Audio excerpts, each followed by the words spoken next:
Assalamualaikum, saya Muhammad Ihsan. Hari ini saya ingin menceritakan sedikit sebanyak tentang pengenalan sistem pendidikan di Malaysia. Sistem pendidikan melalui sistem persekolahan merupakan elemen penting dalam membangunkan sebuah negara dalam bidang ekonomi, politik dan sosial.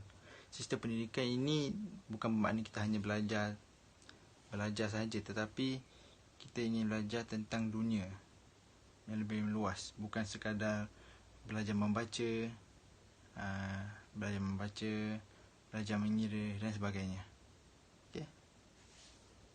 Sistem pendidikan bukan sahaja berperanan untuk memberikan pendidikan kepada masyarakat semata-mata, bahkan menjadi wadah perjuangan untuk menyampaikan nilai-nilai murni dalam mencapai perpaduan kaum, khususnya di negara kita. Contohnya, kita belajar dalam masa sama, kita belajar dan membantu orang lain untuk lebih faham akan satu perkara. Itulah yang dimaksudkan dengan sistem pendidikan. Sebagai sebuah negara yang terdiri daripada pelbagai kaum dan agama, pelaksanaan sistem pendidikan haruslah bersesuaian mengikut keperluan semasa masyarakat Malaysia. Sistem pendidikan yang terbaik adalah sistem persekolahan yang meliputi seluruh kehidupan masyarakat Malaysia, di mana tidak terhenti apabila seseorang individu itu tamat pengajian di institusi pengajian tinggi. Pendidikan di Malaysia adalah sepanjang hayat dan perlu untuk meneruskan sumbangan dalam memartabatkan bangsa dan negara. Menurut Jean-Jacques Rousseau, pendidikan adalah satu proses berterusan sejak dari peringkat kanak-kanak lagi. Dalam proses ini, segala kebolehan semula jadi lahir dengan sendirinya mengikut kehendak dan peraturan semula jadi. Masyarakat dan pendidikan haruslah bergerak seiring kerana pendidikanlah yang membentuk acuan seorang individu tersebut. Pendidikan juga dapat membentuk sasiah dalam kalangan masyarakat, seterusnya melahirkan individu yang berjaya. Cara pendidikan berubah dari semasa ke semasa dan bertambah lebih baik kerana adanya sistem pendidikan yang semakin moden. Ini membantu meningkatkan sistem pelajaran dan memberi peluang kepada semua orang untuk mendapat bantuan pendidikan.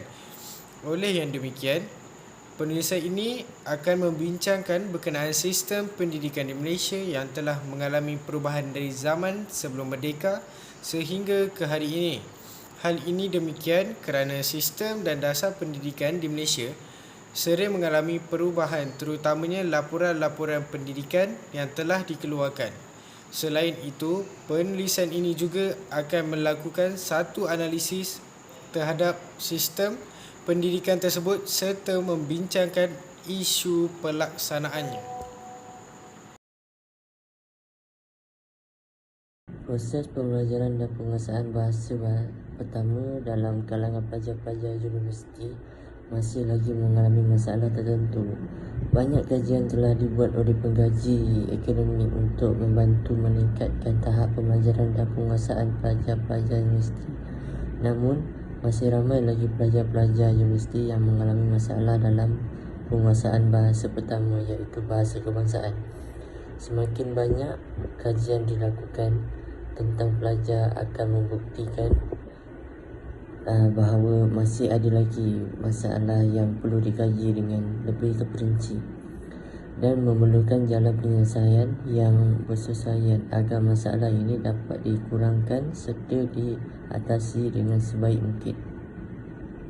Hal ini akan membantu melahirkan para graduan yang lebih berkualiti pada masa yang akan datang. Kelemahan penguasaan bahasa Melayu dalam kalangan pelajar ini berkait rapat dengan sikap dan motivasi pelajar untuk mempelajari bahasa berkenaan. Sikap merupakan faktor yang penting dalam menentukan kejayaan pelajar dalam mempelajari bahasa pertama. Sikap negatif seperti membenci atau memandang rendah sesuatu bahasa menyegarkan pembelajaran bahasa.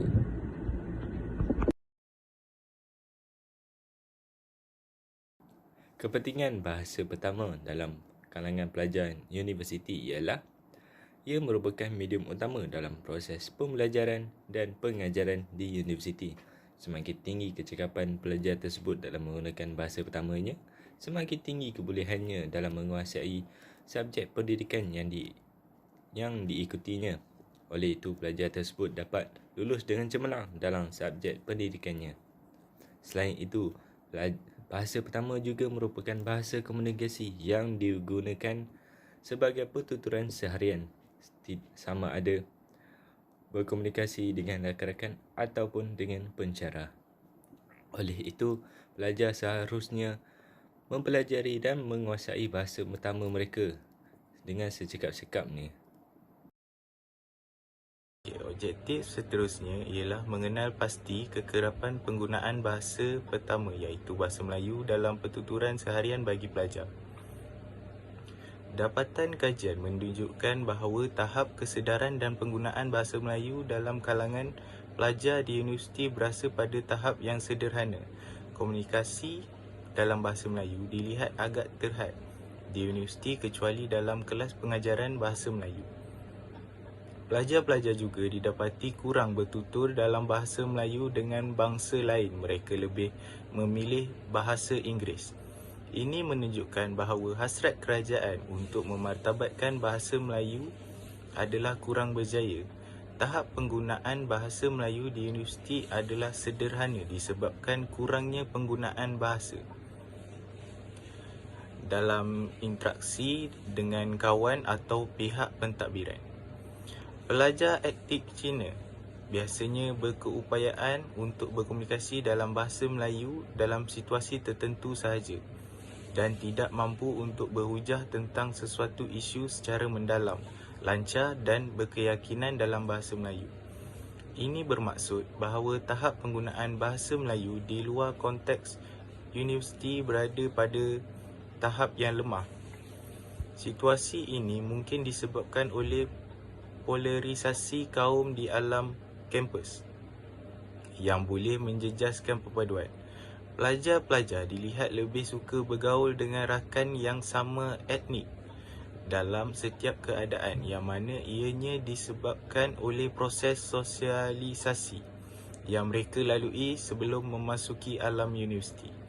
Dapatan ini adalah amat mendukacitakan apabila mahasiswa hari ini kelihatan tidak berusaha untuk memartabatkan bahasa kebangsaan yang sepatutnya menjadi kebanggaan setiap bangsa.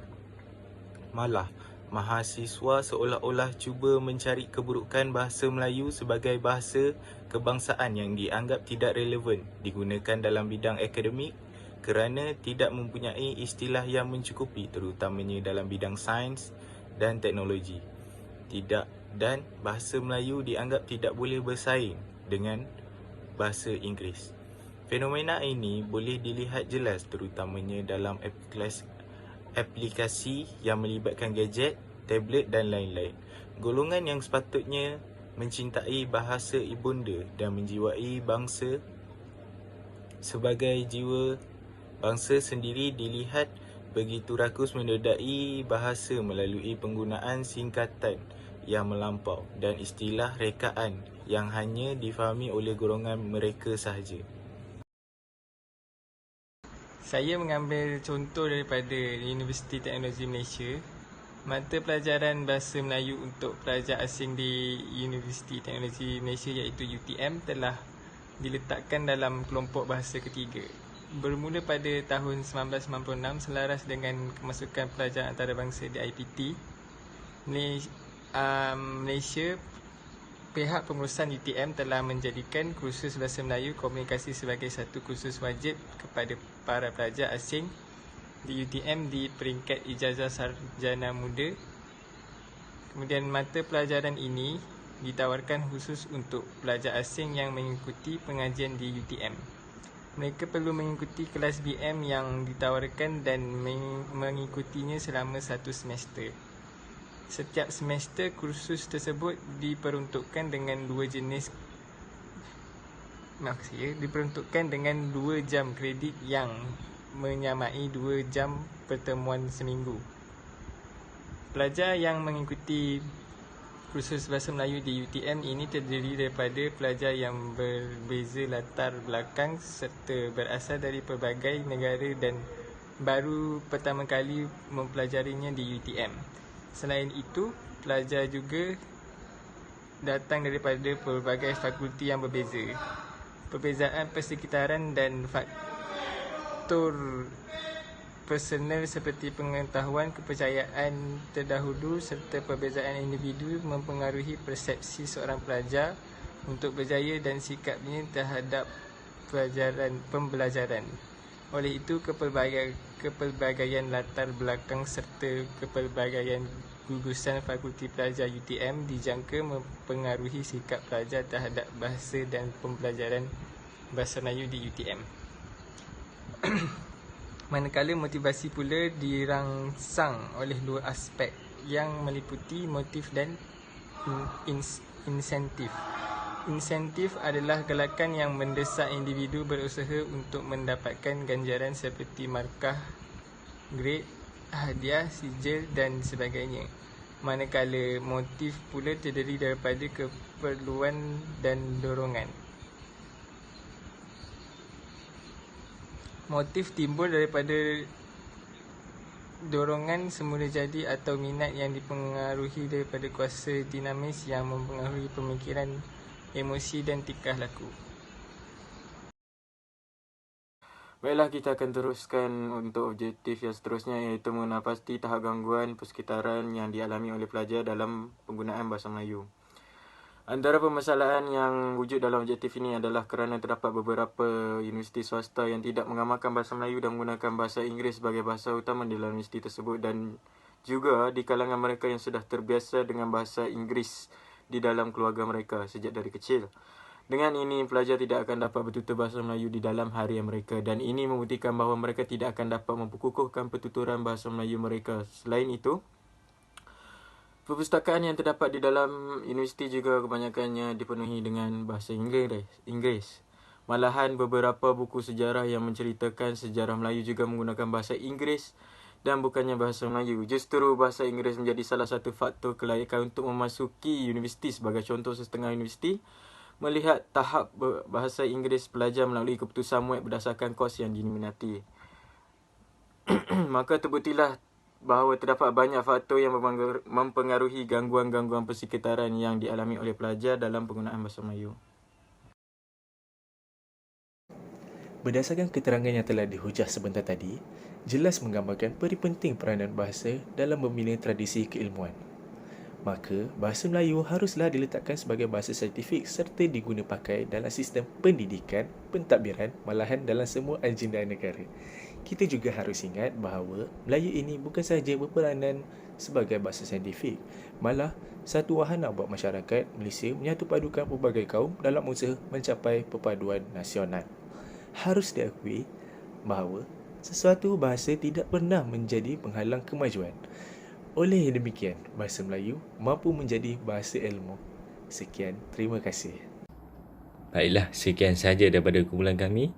Kami berharap tuan dan puan dapat mengambil sesuatu ataupun iktibar daripada pembincangan dan penerangan daripada kumpulan kami. Terima kasih. Assalamualaikum.